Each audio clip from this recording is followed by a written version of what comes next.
Initially, tea was used as a medicinal substance.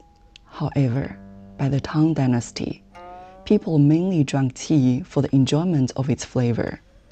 During the Song Dynasty, Buddhist monks elevated this leisurely activity of daily life to the level of spiritual consciousness and incorporated it into temple rituals. It was at this point that tea ceremony, also known as Chado, came into being. The monks from China in the Song Dynasty introduced the Chado to Japan, and it reached its peak during the era of Senno-Rikyu over 400 years ago. Until the 19th century, the Chado was an activity participated in only by men. It was not until the early 20th century that women generally began to take part in it.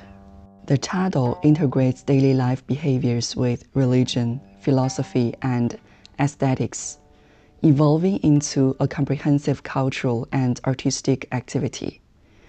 It is not merely a form of material enjoyment. Through learning the tea etiquette, one can cultivate their temperament, develop their aesthetic sense, and elevate their spiritual realm.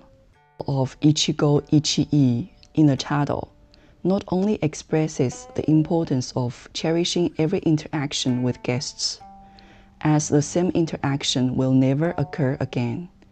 It also implies that every moment is unique, and the combination of what we perceive through our eyes, ears, nose, tongue, and body at this very moment will never repeat. Through the Chado, we practice treasuring the present moment.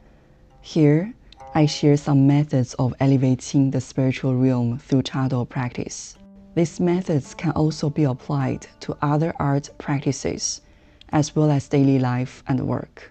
What you see is one of the most basic procedures in Chado practice. Please observe the movements of my body and hands, and experience the feelings it brings to you. Through the movements of the body and hands, and the interaction with the tea utensils, fully sense the present moment. Each movement is meticulously designed to enable us to remain aware in the present moment, and these movements can make the flow of our energy more smooth. In Tai Chi practice, a traditional Chinese martial art, specific body movements can make our energy more abundant and our feelings more balanced and harmonious. We practice controlling energy in Tai Chi. The essence of Chado practice is the same. However, the Chado is more challenging than Tai Chi because in Chado practice, we need to interact with different objects, increasing the difficulty of controlling energy during the process. But its practicality is greatly enhanced as we can apply it to daily life. So in Chado practice, when we interact with objects and perform specific actions with them, we unconsciously exert force when picking up an object, causing our muscles to tense. What we need to practice is to pick up the same objects with less force, and achieve using energy instead of force to a greater extent. Whether it is the Chado, Tai Chi, or all art practices such as Guqing, Shakuhachi, Dongxiao, calligraphy, dance, Kendo, Aikido, etc. The intention comes first, the energy follows the intention, and the body then follows the energy. For example, if you're sitting at the moment and you want to stand up, the thought of standing up is an instruction given by your intention. Then your energy moves, and your energy propels your body to actually stand up. This is the relationship among intention, energy, and the body, which is actually a process of manifestation. Although we are constantly making such manifestations consciously or unconsciously in our daily lives, the degree of our concentration can affect the extent of our manifestation. When our concentration is insufficient and we have numerous distracting thoughts, you will find that Even a seemingly simple action cannot be completed steadily. This is what we keep practicing in the Chado. It can be as simple as picking up a tea bowl, but the difficulty lies in how to pick up a tea bowl steadily with an unwavering mind.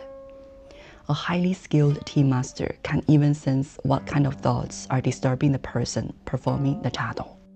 In the relatively delicate art of Chado practice, every movement of the body reflects the state of energy at this moment, that is, the state of the mind and sentiment.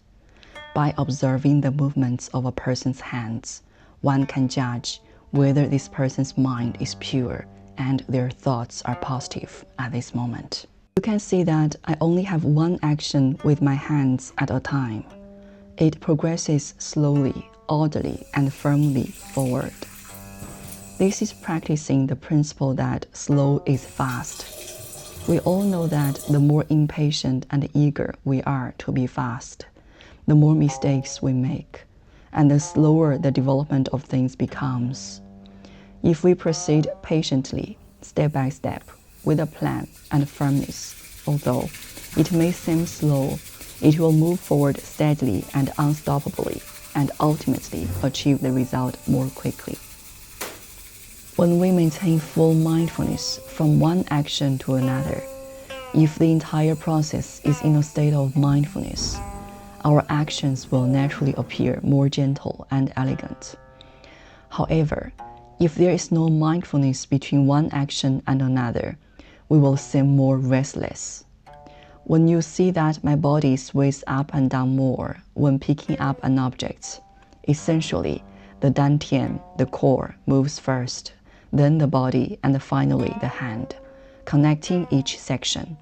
That is, the energy emitted from the dantian passes through our body and arms and reaches the hand, and then the hand completes the action. The sesa in the Chado is also worth mentioning. Sesa, also known as Vajrasana or kneeling sitting, was a common sitting posture in ancient times. It can not only train our body well, strengthening the core and leg strength, but more importantly, in those postures, we can better develop positive feelings of uprightness, peace, and harmony. The wisdom in the Chado is numerous. Learning the Chado is not just about understanding with the mind. The key lies in practicing with the body and feeling with the heart. Only through practice can we truly achieve the unity of body and mind, as well as the unity of knowledge and action.